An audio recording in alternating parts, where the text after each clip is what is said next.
Hello everyone, welcome back to our next summary video of chapter number 7, the living and the non-living.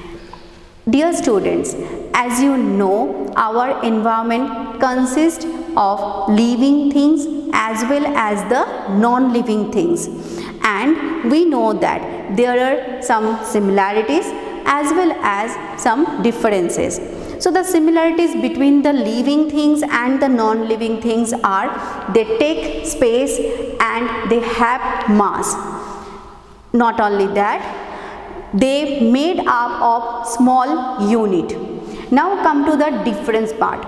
So they are different in the following ways: structural organization, growth, movement, food and nutrition, respiration, excretion, reproductions, definite lifespan, and response to stimuli.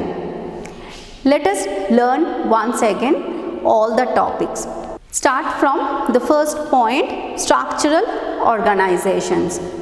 As we know that to build a building, we are using the structural unit that's called bricks. Similarly, for a living organism body made by a structural unit which is called cells. Why? Because these cells divide to form new cells and all the functional work takes place inside the cells. That's why we call cells are the structural and the functional unit of a living organism body. Now, depend on the number of cells, we can divide it as a unicellular organism and multicellular organism. Example, amoeba having only one cell in their body. It's an unicellular organism. Human body, plant's body, they have many cells. So they are multicellular organism. Move to the next point, growth. Growth means the increasing size and volume of the body. Cells divides to form new cells which is responsible to increase the size and volume of a living organism body. Now, for the unicellular organism, the cells grows and develop according to the development of the organism and develops and matures. Next topic is movement. Movement is the very important features for a living organism. It can be happen external movements and internal movements. External movements means moving your hand, raising your hand, and internal movements means moving the blood inside our body. Now, all the animals including human being can change their place by moving their body parts. That we call locomotion. As we know, plants can do the locomotions. They can do only the external movements. Example, the plant's Mimosa pudica leaves dropped when we touched. Come to the next point, food and nutrition. Food is very essential for all the living organism to survive. And we know that some living organisms, they can prepare their food by their own by using the photosynthesis process. This type of living organism we call autotrophs. Examples, obviously plant, and some living organism, they cannot prepare their own food and they are depending on the plants or other animals. This type of living organism we call heterotrophs. Examples, obviously human being. Come to our next point, that is respiration. We are eating food. After that, the food is going to react inside our body with the oxygen which we are taking from the air as a breath in, and it's produce energy to our body to do the work. So this process we call respirations, and all the different living organisms having different types of respiratory organ. Example, human being, cow, tiger, they have nostril to do the respirations. Earthworm do this process through their skin. Fish or any other aquatic animal, they are using gills for respirations, and plant use stomata for their respiration. Next point is excretion.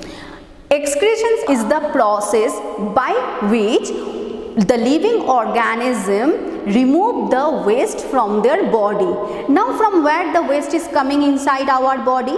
As we know, we are eating, we are respirating, we are growing, and many other process are going inside our body. After the process, inside our body, certain unwanted substances produce which can toxic our body, and we need to release that from our body. So by which process we are releasing that? All these unwanted materials from our body, that process we call excretion.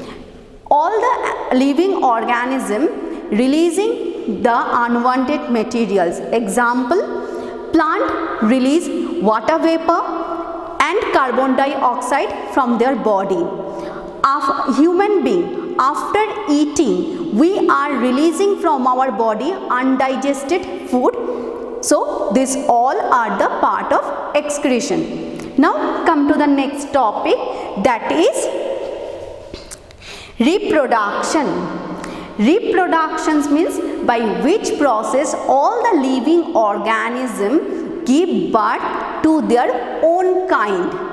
The reproduction process are different for different kinds of living organism. Example, human being, tiger, lion, they are giving birth to the baby ones. For fish and birds, they are laying eggs. Plants doing the reproduction process through the seeds. Our next topic is definite lifespan. As we know, all the living organisms take birth, then they are getting old, then eventually they are die. So for a certain time period they are living. That time period we call lifespan of the particular living organism. This lifespan is different for all the living organism. Example, a lifespan of a housefly is only 1 month, whereas the lifespan of an elephant is about 200 to 300 years. Coming to our last point, response to stimuli. If I ask you, children, to touch a hot pan, you can?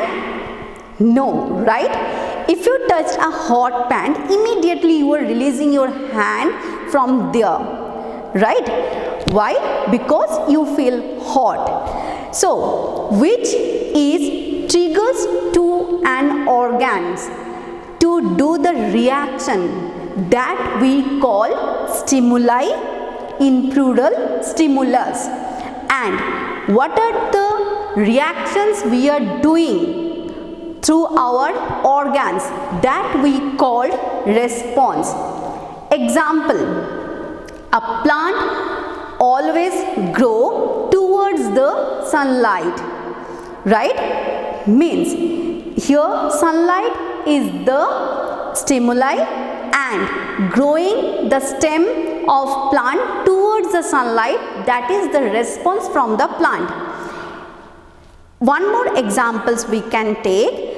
the root of the plants always grow towards the directions of the earth. So the earth is the stimuli here for the roots, and the growing towards directions of the earth is the response for the root.